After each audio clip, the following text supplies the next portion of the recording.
नमस्ते दोस्तों, सुधा मैम की क्लास में आपका स्वागत है। आज हम इंग्लिश ग्रामर के 10 बिल्कुल यूनिक स्ट्रक्चर सीखेंगे जो आपकी कम्युनिकेशन को प्रो बनाएंगे।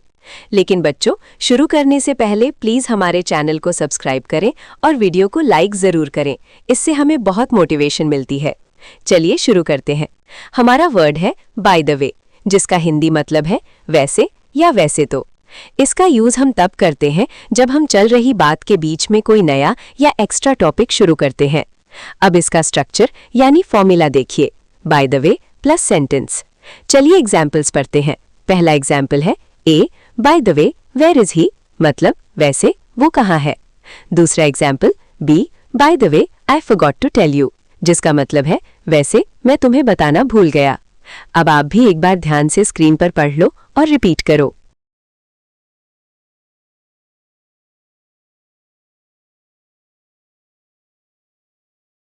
हमारा वर्ड है इन अ हरी, जिसका हिंदी मतलब है जल्दबाजी में।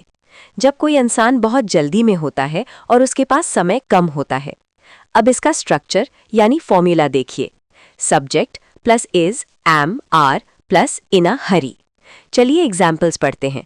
पहला एग्जाम्पल है I am in a hurry right now, मतलब मैं अभी जल्दबाजी में हूँ। दूसरा example why are you in such a hurry, जिसका मतलब है तुम इतनी जल्दबाजी में क्यों हो।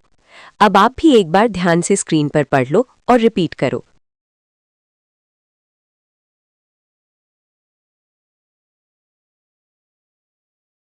हमारा वर्ड है फेड अप विद, जिसका हिंदी मतलब है तंग आ जाना। जब हम किसी सिचुएशन या इंसान से परेशान होकर थक जाते हैं। अब इसका स्ट्रक्चर यानी फॉर्मूला देखिए, subject plus is am are plus fed up with plus noun plus VING। चलिए एग्जाम्पल्स पढ़ते हैं। पहला एग्जाम्पल है I am fed up with this rain, मतलब मैं इस बारिश से तंग आ गया हूँ। दूसरा example she is fed up with her job, जिसका मतलब है वो अपनी नौकरी से तंग आ चुकी है। अब आप भी एक बार ध्यान से स्क्रीन पर पढ़ लो और रिपीट करो।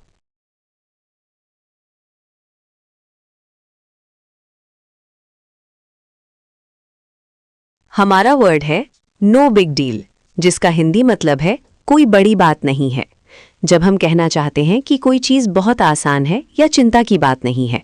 अब इसका स्ट्रक्चर यानी फॉर्मूला देखिए, it is no big deal plus 2V1। चलिए एग्जाम्पल्स पढ़ते हैं। पहला एग्जाम्पल है it's no big deal to fix it, मतलब इसे ठीक करना कोई बड़ी बात नहीं है। दूसरा example don't worry it's no big deal, जिसका मतलब है चिंता मत करो, ये कोई बड़ी बात नहीं है। अब आप भी एक बार ध्यान से स्क्रीन पर पढ़ लो और रिपीट करो।